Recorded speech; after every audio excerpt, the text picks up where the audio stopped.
जब महाराजा श्री अवधेश जी ने कैकेयी जी को सब प्रकार से समझा करके देख लिए कि श्री कैकेयी अपना हठ छोड़ेंगी नहीं, तब महाराज ने वह बात कही जो होने वाली है। महाराज ने ये कहा कि भरत भूपति पद नहीं चाहते हैं और ये दैव योग बस है कि आपके हृदय में कुमति ने निवास कर लिया है।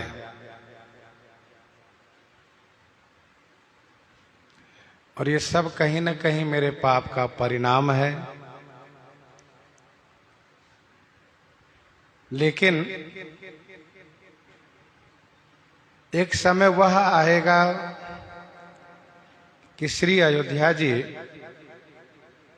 स्वतंत्र रूप से सुखपूर्वक सुंदरता के साथ बसेंगी। समस्त सद्गुणों के धाम श्री राम जी की ही प्रभुताई रहेगी। सभी भाई सेवा करेंगे, तीनों लोक में श्री राम जी की बड़ाई होगी।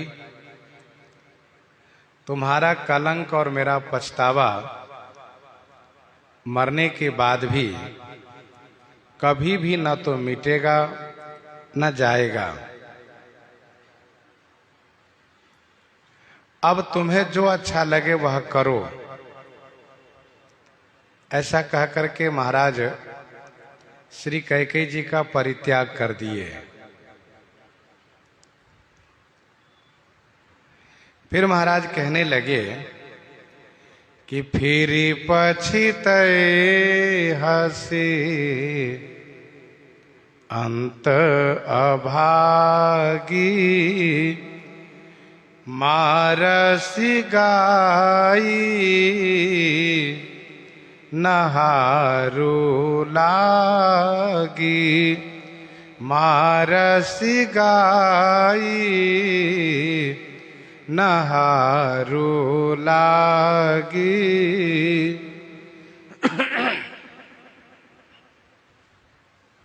अरियो अभागिन, अंत में फिर पछताओगी आप, क्योंकि मारे से गाय नहारू लागी। नहारू लागी गाय मारे सी। फिर माने पुनः आखिर में अंत में आप पछताओगी ही। महाराज जो जो कह रहे हैं वह सब सत्य हुआ है। श्री कैकेयी जी जी भर करके पछताई हैं। लखी सिय सहित सरल दो भाई, कुटिल रानी पछितानी अघाई।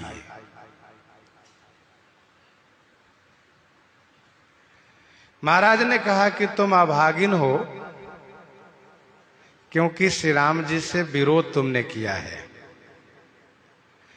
और जो श्री राम जी से विमुख हो जाए वही भाग्यहीन है।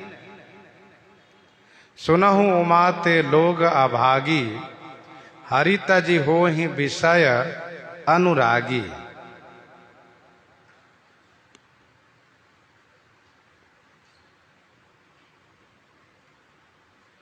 तुम अभागिन हो।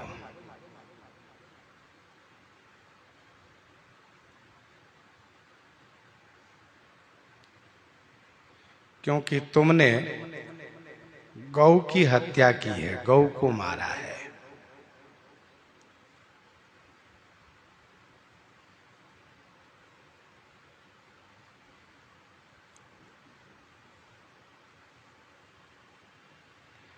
नहारू का शब्द नहारु शब्द का अर्थ टीकाकारों ने अनेक प्रकार से किए हैं।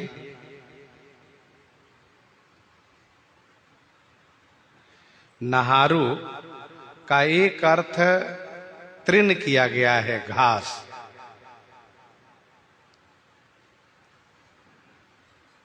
तूने तृण के लिए गौ को मारा है।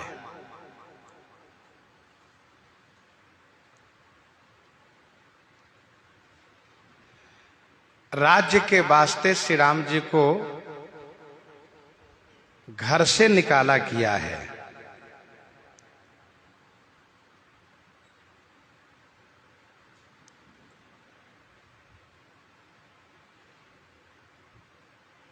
आगे एक चौपाई हम लोग पढ़ेंगे। पैठत नगर सचिव सकुचाई। पैठत नगर सचिव सकुचाई, जनु मारे से गुरु बाभन गाई।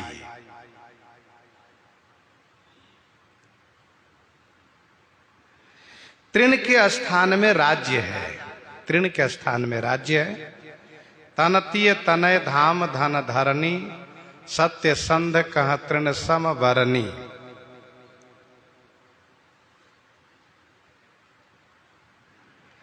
कुछ टीकाकार गौ के स्थान में, गाय के स्थान में राजा को मानते हैं और कुछ लोग श्री राम जी को मानते हैं। इस बात को ध्यान रखना चाहिए।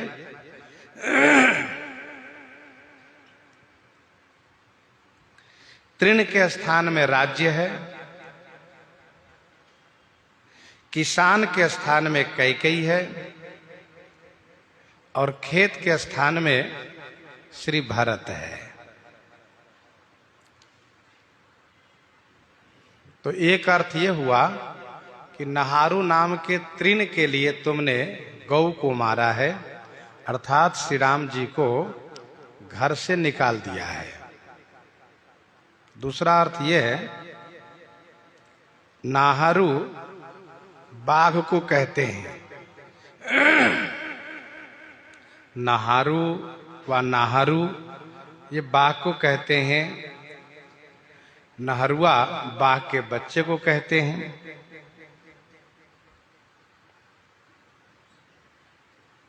अर्थात बाघ के बच्चे के लिए तूने गौ की हत्या की है, लेकिन तुमको पता नहीं है कि बाघ का बच्चा स्वयं शिकार करता है, किसी और का मारा हुआ, किसी और का शिकार वह स्वीकार नहीं करता है।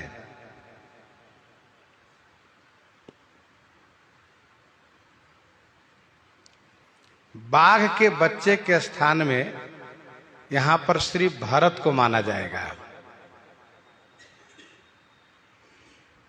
श्री भरत दूसरे के हिस्से को कभी स्वीकार नहीं कर सकते। यह है महाराज के कहने का आशय।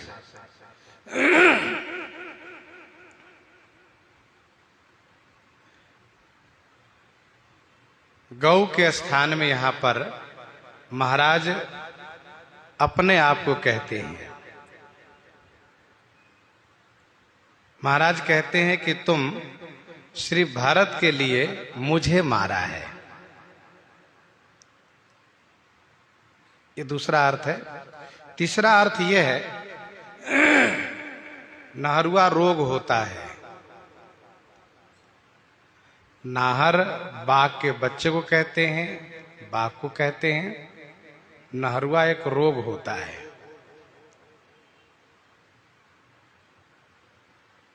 उत्तरकांड में इस रोग का नाम भी लिया गया है।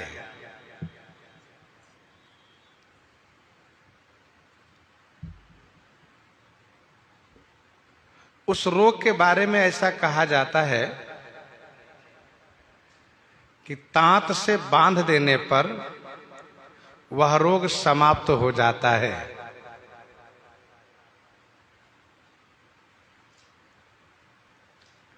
यहां पर श्री कैकेयी जी के हृदय में श्री भरतलाल जी के लिए राज्य की जो वासना है, यही नहरुआ रोग है।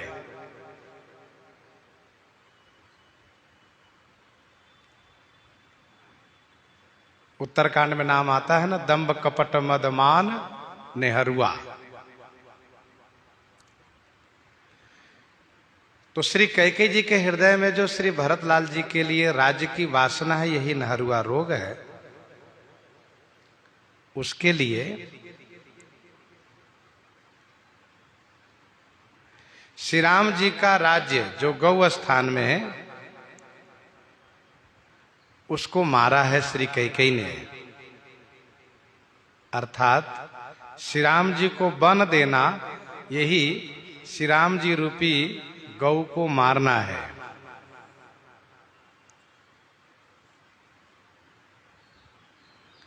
श्री भरतलाल जी राज्य नहीं लिए। श्री भरतलाल जी का राज्य न लेना, यह रोग का ठीक नहीं होना है। रोग अच्छा नहीं हुआ। अर्थात श्री कैकेयी जी का मनोरथ सिद्ध नहीं हुआ।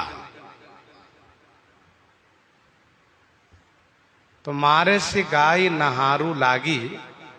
नहारू माने तृण, नहारू माने बाघ व बाघ के बच्चा, नहारू माने नहरुआ रोग। ये तीन अर्थ आपने सुना।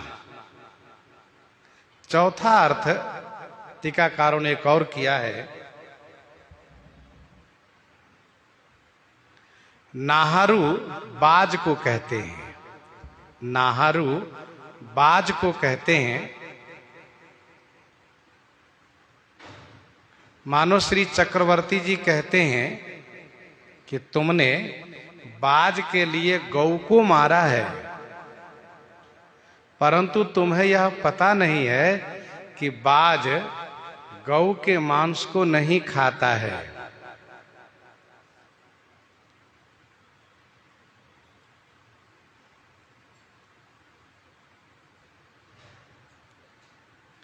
मानो स्पष्ट करना ये चाहते हैं कि श्री भरत राज्य कभी लेंगे ही नहीं। श्री भरत राज्य नहीं लेंगे। पांचवा अर्थ इसका एक और है। नह बंधने धातु से, नह बंधने धातु से इसका अर्थ ये होगा कि तुमने गौ को बांध करके मारा है। मारे से गाय नहारू लागी, अर्थात बांध करके तुमने मारा है।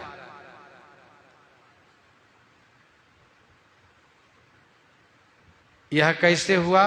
तो भूपति राम शपथ जब करई, तब मांगे हो जेहि बचन न टरई। यही मानो बांध करके मारना है।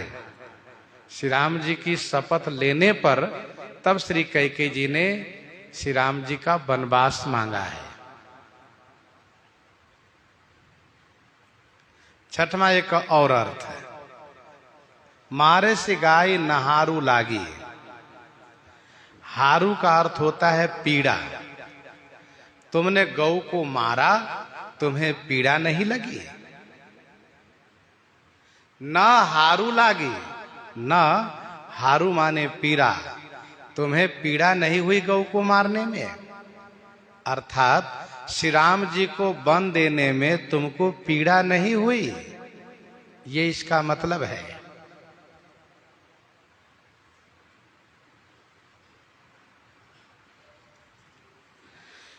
फिरी पछितई हसी अंत अभागी, मारे से गाय नहारू लागी।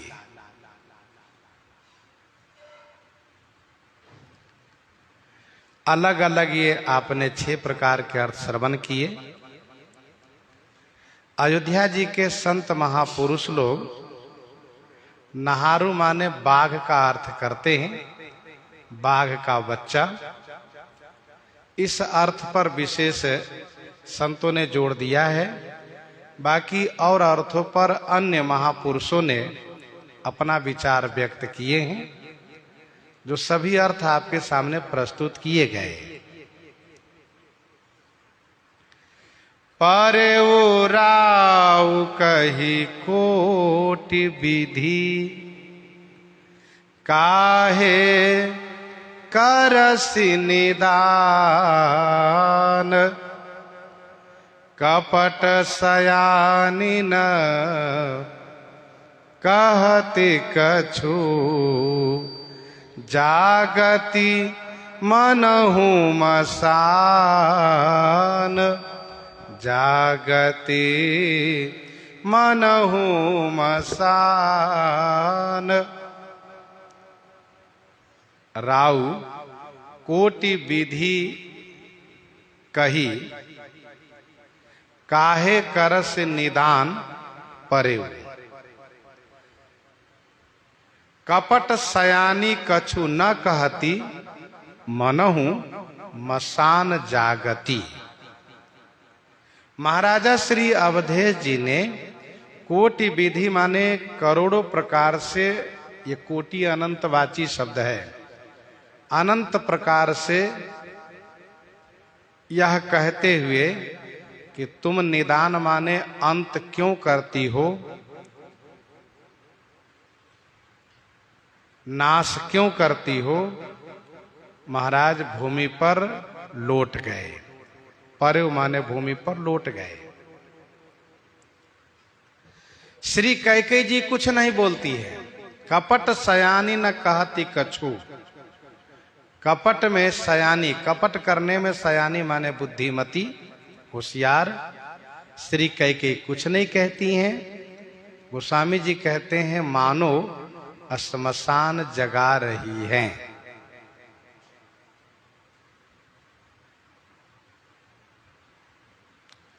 गोस्वामी जी एक बार महाराज को भूमि पर लौटना पहले भी कह चुके हैं। देखी व्याधि असाधि नृप परउ धरनी धुनी माथ। देखी व्याधि असाधि नृप परउ धरनी धुनी माथ। कहत परम आरत बचन राम राम रघुनाथ। श्री कैकेयी जी ने जब कटु और कठोर कहा तो महाराज पुनः धैर्य धारण किए।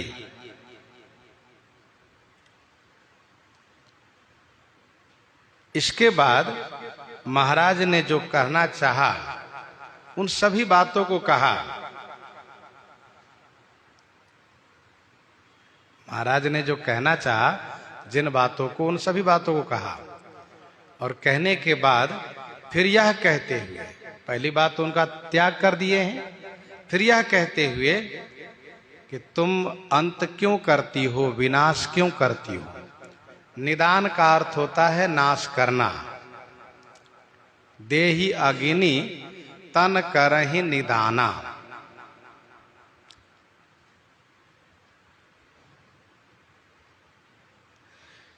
परउ राउ कही कोटि विधि। बहुत प्रकार से, अनंत प्रकार से महाराज ने कहा,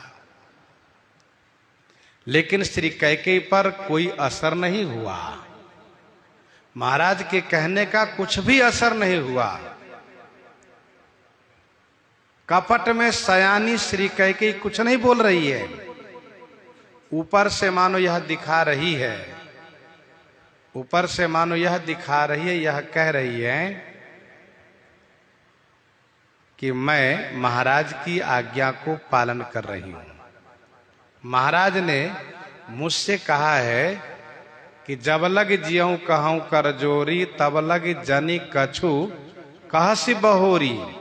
जब तक मैं जिंदा रहूंगा तब तक तुमसे सविनय प्रार्थना है कि कुछ कहना मत।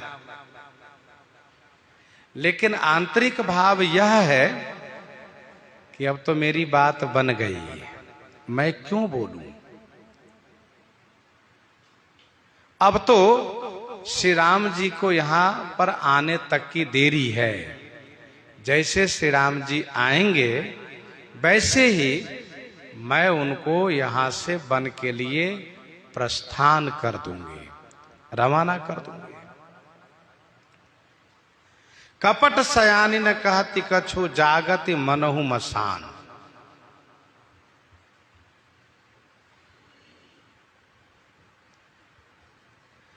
श्मशान में तांत्रिक विधि से, श्मशान में तांत्रिक विधि से मंत्र को सिद्धि करने के लिए साधक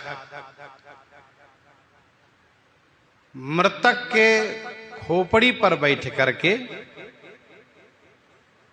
मृतक के खोपड़ी पर अर्थात मरे हुए व्यक्ति के खोपड़ी यदि उसको मिल गई हो तो उस पर बैठ करके, अथवा कोई एक दो दिन पहले मृत शरीर को श्मशान में भूमिगत किया हो तो उसको उखाड़ करके उसके ऊपर बैठ करके, अर्थात गड़ा हुआ मुर्दे को उखाड़ करके उस पर बैठ करके वह साधक मंत्र का जाप करता है, पूरी रात जाप करता है तांत्रिक विधि से। जब वह जाप करता है तो उस अवस्था में, उस समय में उनसे तमाम प्रकार से अनुनय विनय प्रेत करते हैं। योगिनियां, जो श्मशान की योगिनियां होती है, वह अनुनय विनय करती हैं, डरवाती है, लेकिन वह साधक यदि सुदृढ़ है, वह मंत्र जाप करना बंद नहीं करता है, वह उठकर खड़ा नहीं होता है, वह उनसे नहीं बोलता है, तो वह सिद्धि को प्राप्त कर लेता है। और यदि वह जाप करना बंद कर दिया, डर गया, घबरा गया, बोल दिया, उठ के खड़ा हो गया, तो वह पागल हो जाता है और फिर उसके लिए मृत्यु ही एक विकल्प बचता है। मृत्यु ही होती है उसकी, मरण ही विकल्प बचता है।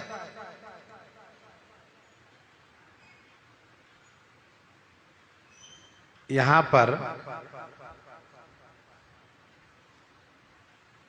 श्री कैकेयी श्मशान जगा रही हैं। गोस्वामी जी आगे कहेंगे, घर मसान परिजन जनु भूता, घर मसान परिजन जनु भूता, सुतहित मीत मनऊ जमदूता। सचिव आगमन सुनत सब विकल भयउ रनिवास, भवन भयंकर लागते ही मानहु प्रेत निवास। तो ये राजमहल श्मशान हो गया, यह राजमहल श्मशान हो गया। इस राजमहल रूपी श्मशान में श्री चक्रवर्ती जी ही प्रेत के जगह पर हैं, कैकेयी जी साधिका के जगह पर है। श्री राम आवे, श्री राम आवे, यही मंत्र का जाप कर रही है। श्री राम आवे, यही मंत्र का जाप कर रही है। जैसे राम जी आवे तो मैं इनको वन भेज दूं, तब तक ये कुछ नहीं बोलेंगे और तब तक ये यहीं बैठी रहेंगी। इसीलिए गोस्वामी जी ने कहा कि कपट सयानी न कहती कछु जागति मनहु मसान।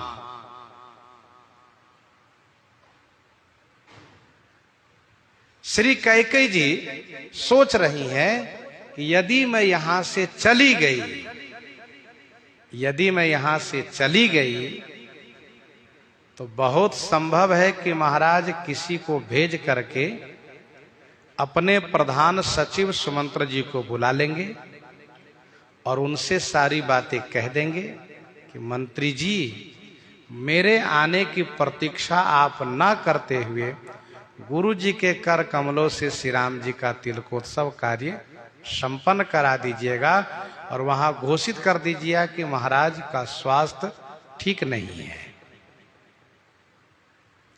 ऐसा संभव है। अथवा महाराज ये भी कर सकते हैं कि किसी को बुला करके श्री भरत तक सूचना भेजवा देंगे कि ऐसी ऐसी बात हो गई है, तुम शीघ्र चलकर आओ, जिससे श्री राम जी वन को न जाएं। ये भी बात मन में आ रही है। अथवा श्री राम जी को बुलवा करके महाराज कह सकते हैं कि राम, मैं राजसभा में नहीं पहुंच सकता हूं, यही तुमको तिलक करता हूं और तुम राजसभा में गुरु जी से तिलक करवा लो, ये मेरा आदेश है। श्री कैकेयी जी सोचती हैं कि मैं यहां से चली गई तो बहुत कुछ संभव है, ऐसा भी हो सकता है, वैसा भी हो सकता है, यह भी हो सकता है, वह भी हो सकता है, परंतु मैं यहां यदि बनी रहूंगी, मैं यहां से नहीं जाऊंगी, तो फिर महाराज अपने मन का कुछ भी नहीं कर सकते। जो भी आएंगे वह पहले मेरी बात को ध्यान से सुनेंगे, जैसा मैं चाहूंगी वैसा ही उनको करना पड़ेगा, वे करेंगे। और श्री राम जी आ जाए तब तो और अच्छी बात है, मैं उनको वन के लिए प्रस्थान करा दूंगी। इसीलिए गोस्वामी जी कहते हैं कि कपट सयानी न कहती कछु, जागति मनहु मसान, मानो श्मशान जगा रही है। राम राम रट बिकल भुआलू, राम राम रट बिकल भुआलू, जनु बिनु पंख बिहंग बिहालू, जनु बिनु पंख बिहंग बिहालू, राम राम रट बिकल भुआलू। भुआलू बिकल राम राम रट। भुआलू महाराज श्री चक्रवर्ती जी बड़े विकल होकर के बस केवल राम राम रट रहे हैं, श्री राम जी का नाम ही ले रहे हैं।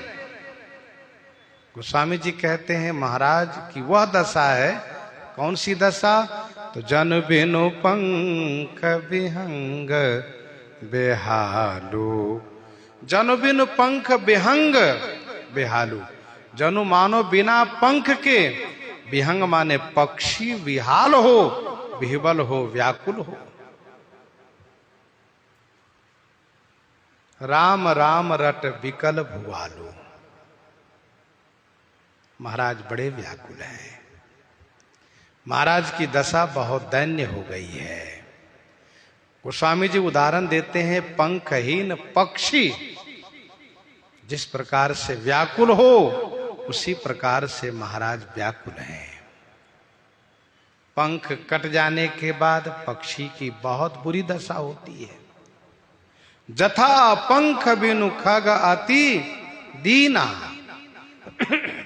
जथा पंख बिनु खग अति दीना, माने बिनु फानी कारीवार कर ही ना। दोनों वरदान ही दोनों पंख हैं जो कट चुके हैं। महाराज रूपी पक्षी की बड़ी दैन्य दशा है। ऐसी दशा में, ऐसी स्थिति में एक ही सहारा है, भगवान का नाम लेना चाहिए। हृदय मनाव भोर जनि होई, राम ही जाई कहै जनि कोई, राम ही जाई कहै जनि कोई। महाराजा श्री अवधेश जी हृदय से मना रहे हैं, हे रात्रि देवी, ताराओं से युक्त तुम बहुत अच्छी लगती हो। मेरी यही कामना है, प्रार्थना है कि तुम बनी रहो तुम्हारा अंत न हो। हृदय मनाव भोर जनि होई, हृदय से मना रहे हैं, रात्रि से कह रहे हैं कि भोर न हो, प्रातः न हो, सवेरा न हो, तुम बनी रहो। क्योंकि श्री कैकेयी ने यह घोषणा की है कि होत प्रात मुनिवेश धरी, जौन राम बन जाई। न प्रातः होगा न श्री राम जी वन को जाएंगे। राम ही जाई कहई जनि कोई। महाराज को डर लग रहा है कहीं ऐसा न हो कैकेयी किसी के द्वारा श्री राम जी को संदेश कहलवा दे, और यदि ऐसा हुआ तो श्री राम जी वन को चले जाएंगे। राम ही जाई कहई जनि कोई, राम ही श्री राम को कोई जाई जनि कहई, जनि माने मत कहें, न कहें। श्री चक्रवर्ती जी महाराज पहले रात्रि को मनाए, फिर महाराज के मन में बात आई कि रात्रि बेचारी क्या करेंगी। जब सूर्य भगवान प्रकट हो जाएंगे तो इनको तो जाना ही पड़ेगा, इनका कोई बस चलेगा नहीं। तो मुझे प्रार्थना करनी चाहिए सूर्य भगवान से, उदय करहु जनि रवि रघुकुल गुरु, अवध बिलो की सूल हो यही उर, अवध बिलो की सूल हो यही उर, उदय करहु जनि रवि रघुकुल गुरु। हे रघुकुल के गुरु रवि, आप अपना उदय जनि करहु, आप अपना उदय मत कीजिए, अब आप उदय होइए ही नहीं। हाँ, क्यों? कहा जब आप अयोध्या जी को देखेंगे ना तो आपके उर में सूल होगा, पीड़ा होगी, कशक होगा, आप पछताएंगे। ठीक मेरे ही जैसे, जैसे मैं को भवन में आ गया, फिर आप सोचेंगे अरे मैं क्यों उदित हो गया। रघुकुल गुरु, रघुकुल में श्रेष्ठ, रघुकुल के पुरखा, रघुकुल के पूर्वज, हे भगवान भास्कर, आप अपना उदय मत कीजिए। कुछ टीकाकारों ने कहा कि हे रघुकुल के गुरु श्री वशिष्ठ जी, आप बड़े सामर्थ्यवान हैं, आप विधि गति को भी रोक देते हैं, हमेशा इस वंश का मंगल करते आए हैं, शुभ करते आए हैं, इसलिए आप कृपा करके सूर्य को उदय होने पर रोक लगा दीजिए। लेकिन यह अर्थ श्री अयोध्या जी के पूर्वाचार्य संत महापुरुषों द्वारा उतना अनुमोदित नहीं है। इसलिए अर्थ यही रहेगा, कौन? कि रघुकुल के गुरु माने श्रेष्ठ, रघुकुल में श्रेष्ठ, रघुकुल के पुरखा श्री भगवान भास्कर। महाराजा श्री चक्रवर्ती जी कहना ये चाहते हैं कि एक दिन वो था कि आप अयोध्या जी के आकाश में 1 महीने तक ठहरे रह गए थे, आप मध्य आकाश में 1 महीने दिन तक ठहरे रह गए थे। आज भी आप जब आकाश के मध्य में आते हैं तो आपको अच्छा लगता है अयोध्या जी की ओर देख करके कि राम जी हैं। तो श्री राम जी के आगमन की खुशी पर महीनों आप आकाश में ठहरे रह गए थे। जब आप आज देखेंगे कि अयोध्या नाथ अयोध्या छोड़ करके तपस्वी बन के जा रहे हैं तो आपको बड़ी पीड़ा होगी, बहुत कष्ट होगा। उदय करहु जनि रवि रघुकुल गुरु, अवध बिलो की शूल हो यही उर। शूल का अर्थ होता है कसक होना, पीड़ा होना, शूल होना। जैसे कि कागभूषुंडी जी कहते हैं, एक शूल मोहि बिसरन काऊ, गुरुकर कोमल शील स्वभाव।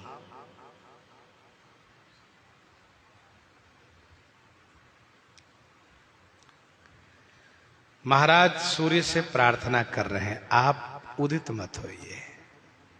गोस्वामी जी आगे कहते हैं, भूप प्रीति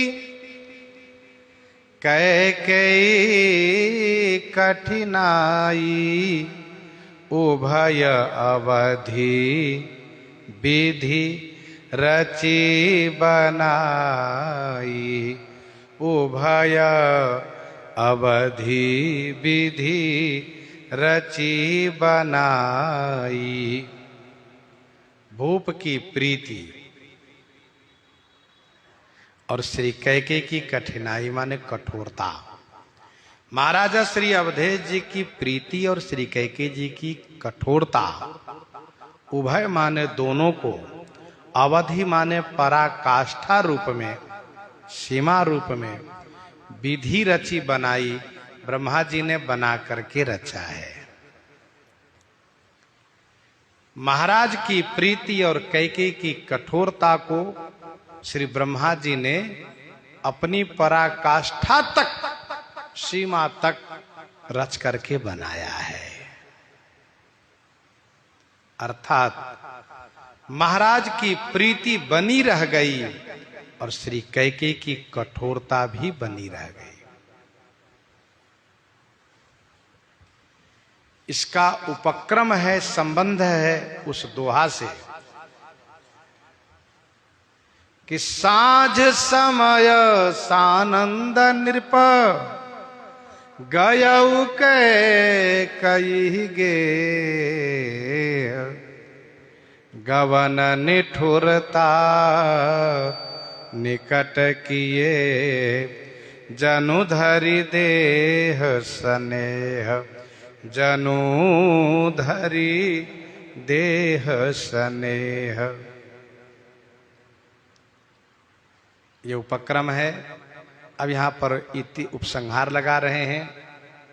महाराज की प्रीति, कैकेयी की कठोरता बनी रह गई क्योंकि ब्रह्मा जी ने दोनों की पराकाष्ठा के रूप में रच के बनाया है। इधर धीरे धीरे रात्रि बीत रही है, सवेरा होने लगा। बिलपत निरपही, भयउ भिनु सारा, बिना बेनु शंख धुनि द्वारा, बिलपत निरपही, भयउ भिनु सारा।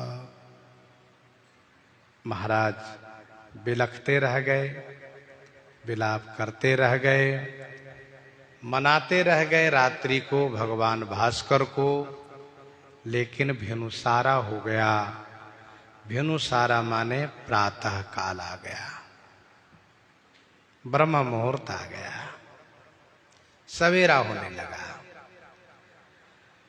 महाराज को जगाने के लिए नित्य की भांति वाद्य यंत्र बजाए जाने लगे। सर्वप्रथम बीना बजाया गया। बीना की आवाज मधुर है। बीना की आवाज से महाराज की नींद न खुलने पर बेनू, बांसुरी बजाई गई और बांसुरी की आवाज से भी नींद न खुलने पर शंखत ध्वनि की गई, शंख बजाया गया। अर्थात ये सब बाजे बजाए जाने लगे।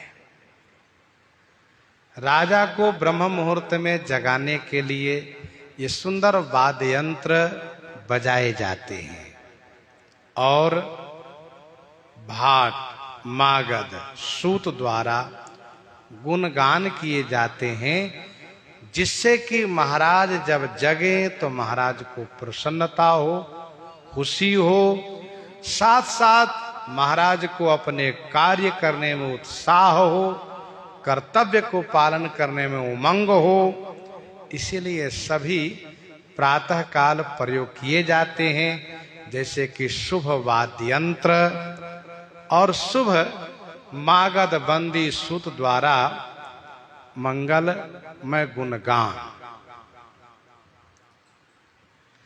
पढ़हि भाट गुण गावहि गायक, सुनत निरपहि जनु लागहि सायक।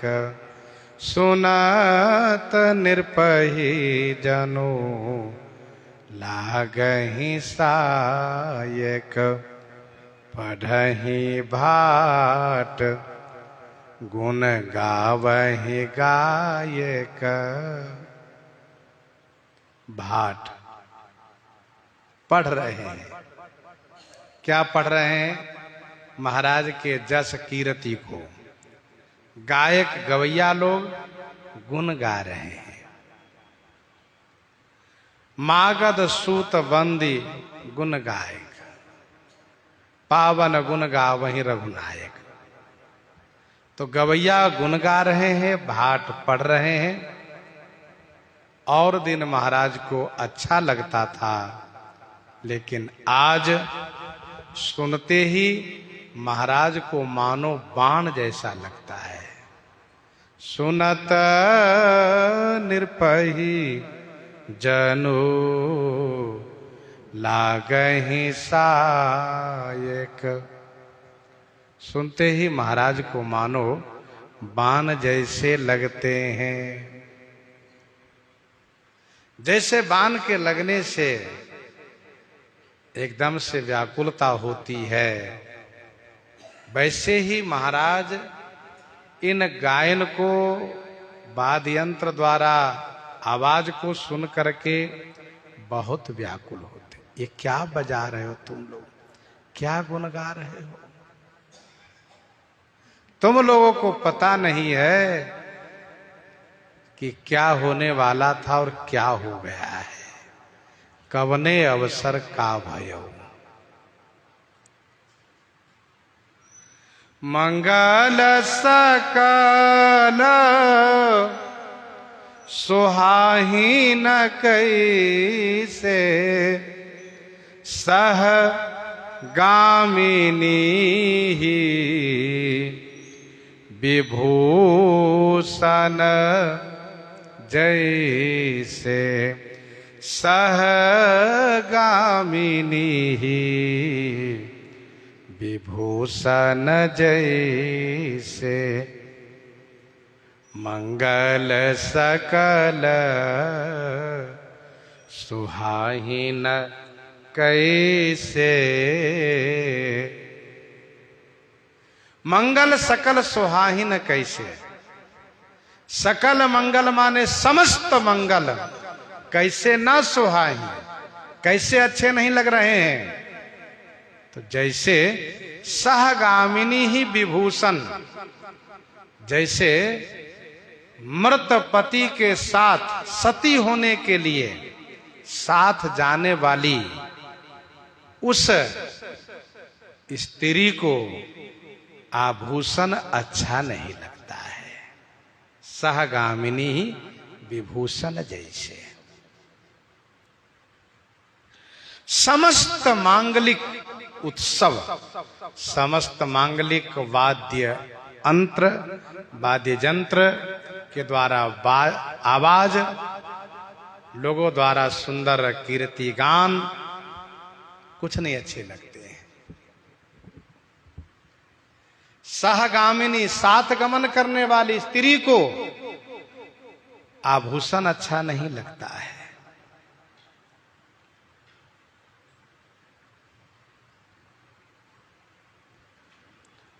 जो नारी पति के साथ सती होने के लिए तैयार हो जाती हैं कि मुझे पति के बिना जीवित नहीं रहना है, मुझे पति के साथ ही सहगमन करना है, साथ ही चिता में जलना है, तो लोग, महिलाएं उनको श्रृंगार करती हैं।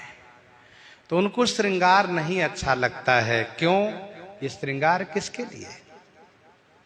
जो मेरे श्रृंगार को देखते थे वे तो जा चुके हैं, अब श्रृंगार किस लिए?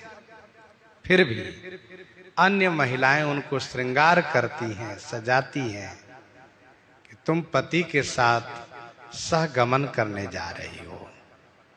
उनको आभूषण अच्छा नहीं लगता है। वैसे ही महाराज श्री राम जी के बन जाने के साथ साथ मृत्यु को गले लगाने जा रहे हैं। जैसे पति के मरने के कुछ देर के बाद स्त्री सती होती है, वैसे श्री राम जी के बन जाने के बाद कुछ देर के बाद, कुछ समय के बाद महाराज की मृत्यु होगी।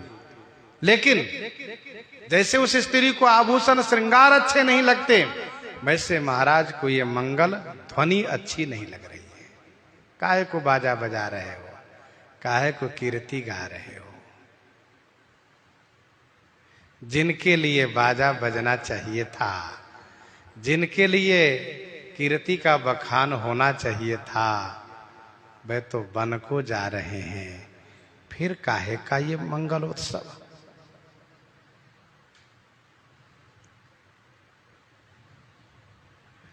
तेहि निशि नीद परी नहीं काहू, राम दरस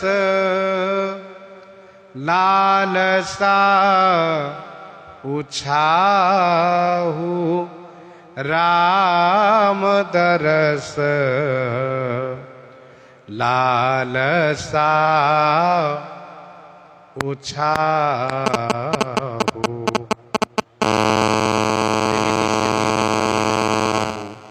तेहि निशि मानुष रात्रि में, काहू माने किसी को नींद नहीं आई, किसी को नींद नहीं पड़ी। राम दरस लालसा उछाहू। श्री राम दर्शन की लालसा का उत्साह बना रहा, उमंग बना रहा।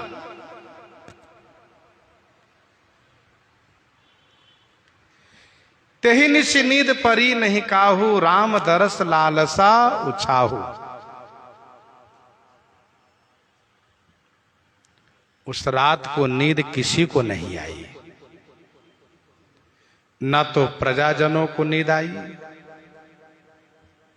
न महारानी कैकेयी को नींद आई, न महाराज को नींद आई है। प्रजाजनों को उत्साह है कि कनक सिंहासन सिए समेता, बैठे ही राम हो ही चित चेता। यह उत्साह है। महाराज को यह दुख है कि प्रातः होते ही मेरा राम वन को चला जाएगा। कैकेयी को इस बात को लेकर के प्रसन्नता है कि प्रातः जल्दी हो कि हम श्री राम को वन को भेजें। किसी को शोक में, किसी को खुशी में नींद नहीं आई। तेहि निशि नींद परी नहीं काहू, किसी को नींद नहीं आई। राम दरस लालसा उछाहू। श्री राम दर्शन के लालसा का उत्साह है, श्री राम दर्शन की लालसा का उत्साह है। हम सिंहासनासीन श्री सीताराम जी का दर्शन करेंगे, यह खुशी है प्रजाजनों में। द्वार भीर सेवक सचिव, कहीं उदित रवि देखी,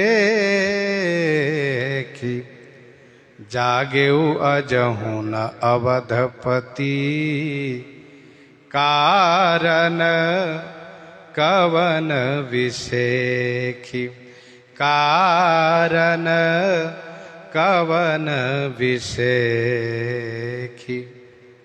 द्वार भीर सेवक सचिव, कहीं उदित रवि देखी।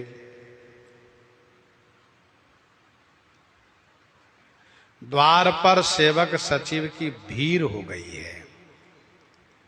रवि उदित देखी कहीं, सूर्य को उदित देख करके सब आपस में कहने लगे कि अवधपति अजहू न जागेऊ, विसेखी कवन कारण।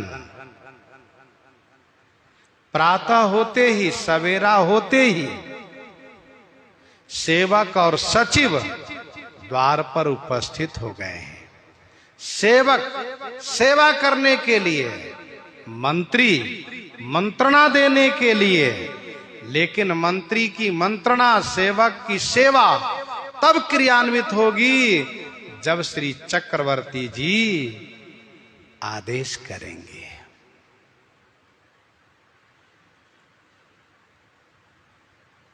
श्री चक्रवर्ती जी महाराज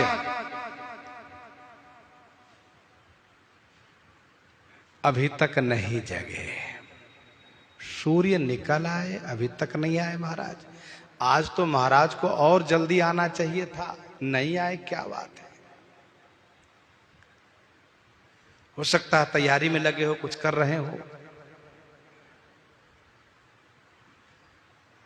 लेकिन कोई अमंगल शब्द का प्रयोग नहीं, केवल इतना ही कहते हैं कि अवधपति श्री अवधेश जी अभी तक नहीं जगे हैं। इसमें कोई न कोई विशेष कारण है। सामान्य कारण पर महाराज अब तक इतना देर तक महल में नहीं रहते। अवधपति, अवधपति कहने का भाव यह है कि अवध के पति है, पारक्षणे धातु से रक्षक हैं, अर्थात महाराज के द्वारा अवध की रक्षा होती है। महाराज कैसे सोए रहेंगे अभी तक? भगवान शिव के लिए गोस्वामी जी ने कहा, राम नाम शिव सुमिरन लागे, जाने उस सती जगतपति जागे। जगतपति है भगवान शिव, भूपति है महाराज। तो कोई विशेष कारण अवश्य है, इसलिए महाराज नहीं जगे। आश्चर्य लग रहा है सबको। पहली बार लोग यह देख रहे हैं कि महाराज अब तक महल से नहीं निकले, नहीं तो अन्य उत्सव में, अन्य समय में और दिन मुहूर्त में जग करके और हम लोगों के बीच उपस्थित हो जाते थे। पछिले पहर भूप नित जागा, पछिले पहर भूप नित जागा, आजु हमहि बड़ अचरज लागा, आजु हमहि बड़ अचरज लागा, आजु हमहि बड़ अचरज लागा। भूप नित पछिले पहर जागा। भूप महाराज श्री अवधेश जी नित्य नियम से पछले पहर जागा। पछले पहर माने ब्रह्म मुहूर्त में ही जगते थे। देखो भाई, सज्जनों का नियम होता है कि वे ब्रह्म मुहूर्त में जगेंगे जरूर।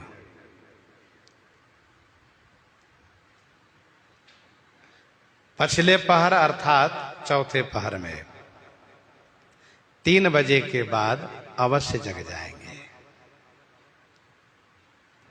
अच्छा, जिनको नित्य ब्रह्म मुहूर्त में जगने की आदत है, सोने में यदि देरी हो जाएगी तब भी उनको ठीक समय पर नींद अवश्य खुलेगी और उनको स्फूर्ति की अनुभूति होगी। लेकिन प्रमाद बस यह सोच करके कि आज देरी से सोए, थोड़ा और आराम कर लें, तो फिर आलस उनको दबा देता है, देरी हो जाती है। पछले पहर भूप नित जागा। महाराज का नियम रहा है हमेशा चौथे पहर में जग जाना। बहुत ऐसे संत महापुरुष हैं, अध्यात्म मार्ग से जुड़े हुए हैं, ब्रह्म मुहूर्त में अवश्य जगेंगे। दास ने देखा है तब उस समय की बात है जब श्री राम जन्मभूमि का आंदोलन अपनी पराकाष्ठा पर चल रहा था। 90-91 की बात है, 92 तक मानिए। बहुत जोरों पर यह आंदोलन चल रहा था, संघर्ष चल रहा था।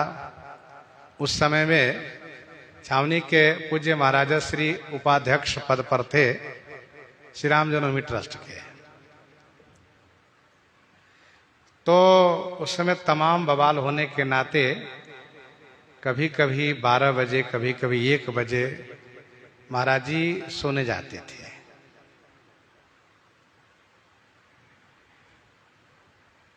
अब इसलिए हम इस बात को कह रहे हैं क्योंकि हम वहीं रहते थे जहां महाराज जी का स्नान हुआ करता था। कब नहाने आ रहे हैं हमको पता चल जाए। खास करके गर्मियों में हम बाहर समय रोड किनारे, महाराज जी नहाने आवे, पता चल ही जाए।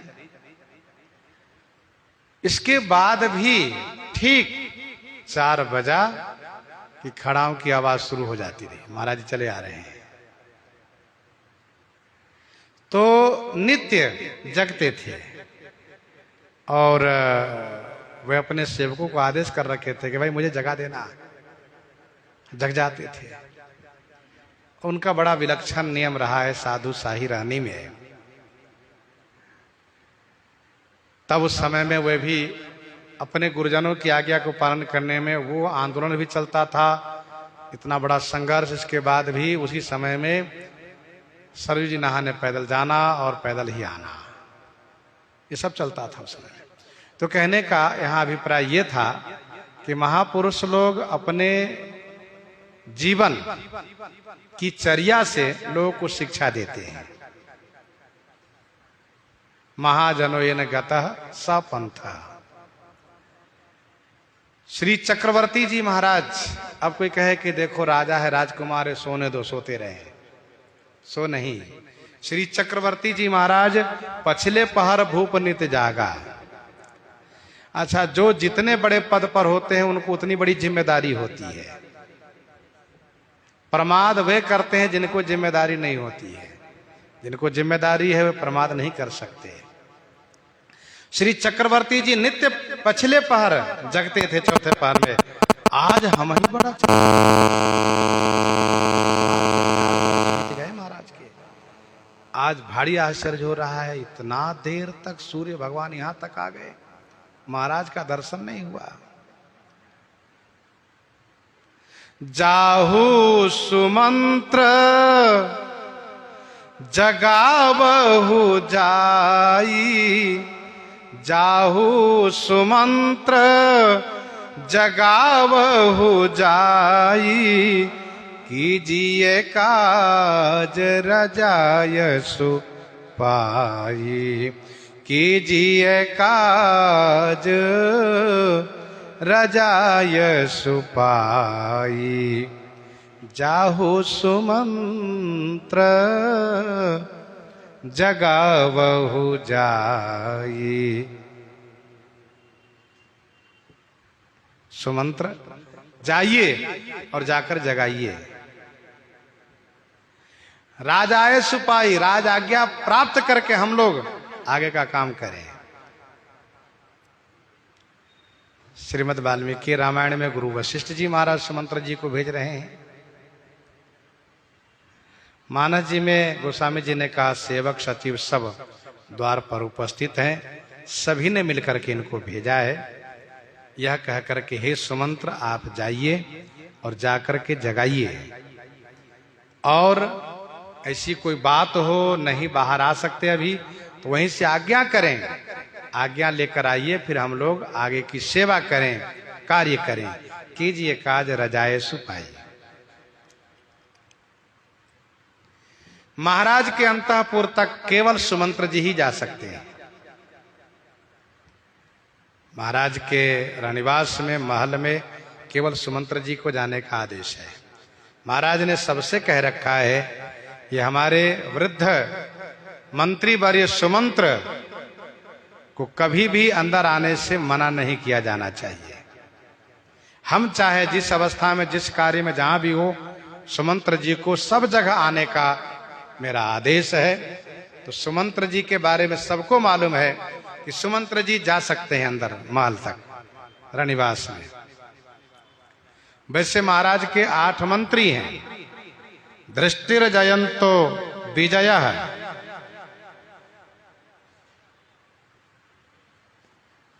दृष्टिर्जयंतो विजयः, सुराष्ट्रवर्धनः, धर्मपालश्च, सुमंत्रश्चाष्टमो अर्थवित। सुमंत्रश्चाष्टमो अर्थवित, ये 8 मंत्री हैं महाराज के, जिसमें सुमंत्र जी विशेष हैं, प्रधान सचिव हैं, प्रधानमंत्री हैं। सबने कहा कि जाहु सुमंत्र जगाओ वहां जाइए। सेवक ने कहा, मंत्री ने कहा, गुरुजी ने कहा, सबने कहा कि आप जाकर जगाइए महाराज को। नहीं आ सकते हैं तो उनकी आज्ञा लेकर आइए, हम लोग कार्य करें आगे। सबके कहने पर सुमंत्र जी जा रहे हैं। गए सुमंत्र तब राउर माही, देखी भयावन जात डेराही। गए सुमंत्र तब राउर माही। राउर का अर्थ होता है राजमहल, और ये उदयपुर की भाषा में राजमहल को, राज मंदिर को राउर कहा जाता है।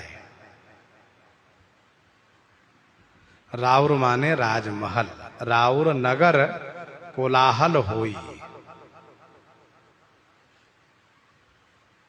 वायु कोलाहल अवधति सुन नृप राउर शोर। सुमंत्र जी महाराज तब राजमहल में जाते हैं। महल भयानक लग रहा है। महाराज महल में नहीं नजर आ रहे हैं। देखी भयावन जात डेराई, देखने में भयानक लग रहा है महल, जाने में सुमंत्र जी को डर लग रहा है। श्री सुमंत्र जी को कुछ आभास होने लगा, कुछ तो गड़बड़ है। अब क्या है, ये तो महाराज के पास पहुंचने पर ही पता चलेगा। जैसे सुमंत्र जी पहुंचते हैं, यह प्रसंग आगे श्रवण करेंगे। यहीं पर हृदयांगम करते हुए आइए श्रवण करते हैं श्री भक्तमाल जी से।